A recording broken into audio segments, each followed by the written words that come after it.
Olá, tudo bem? Hoje eu queria te contar uma daquelas histórias que não param de sair da nossa cabeça. É uma história que eu vivenciei há poucos dias e que me chamou muita atenção para as novas questões que eu venho estudando e para os meus processos aqui na clínica.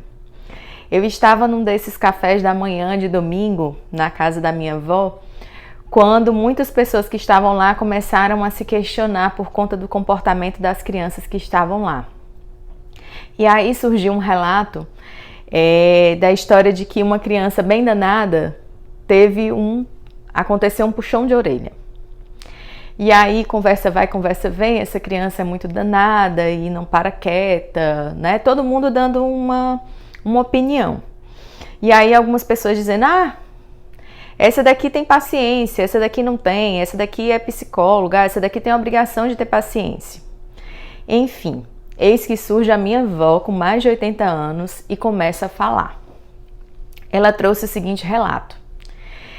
Não faça isso com a bichinha não, né? Primeiro ela fez um pedido, depois ela explicou de onde é que vinha o pedido dela. Não faça isso com a bichinha não, ela é muito pequenininha.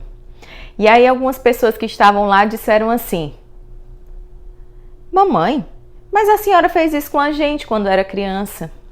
E aí outros começaram, é mesmo, a senhora ensinou a minha mãe fez comigo também, e aquela coisa de comportamento que passou de uma geração para outra.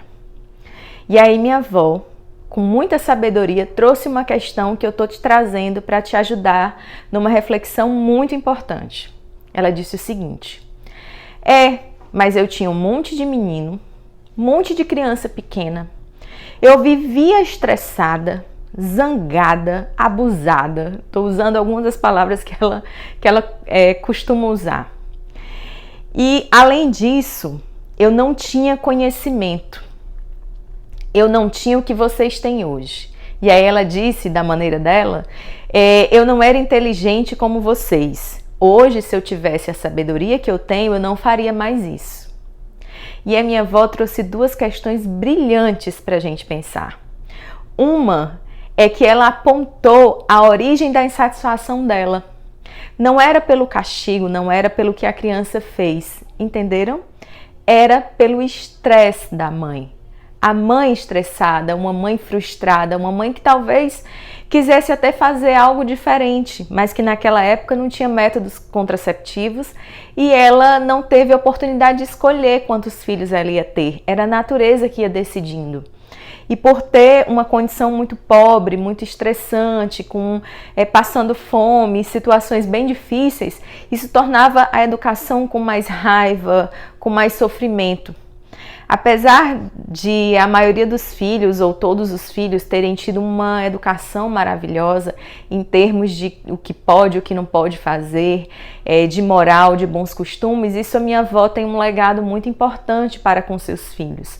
Mas ela trouxe uma reflexão super importante, que afetivamente falando, ela não conseguia dialogar com os afetos, com as emoções, porque ela estava mergulhada com as dela, aliás. E isso é muito importante para a gente hoje.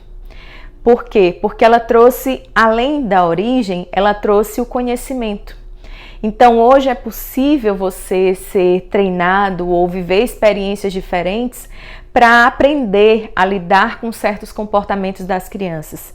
E ela ainda trouxe uma novidade muito especial, que é descobrir a origem do comportamento da mãe ou da criança. De repente, essa conexão, quando ela é bem feita, ela consegue curar comportamentos importantes. E isso me ajudou numa reflexão importante para o programa que eu estou montando, que é o Pais que Curam. Esse programa ele tem justamente esse objetivo, de treinar você que é pai, a entender de onde vêm esses afetos, esses pensamentos, ou às vezes imagens distorcidas, porque foi a forma como a criança armazenou essa informação e como você pode conduzir ações que podem diminuir estresse, birra, ansiedade e até sintomas de depressão da sua criança. Fica aí com essa reflexão e veja se faz sentido para o contexto da sua família e para muitos comportamentos que o seu filho tem.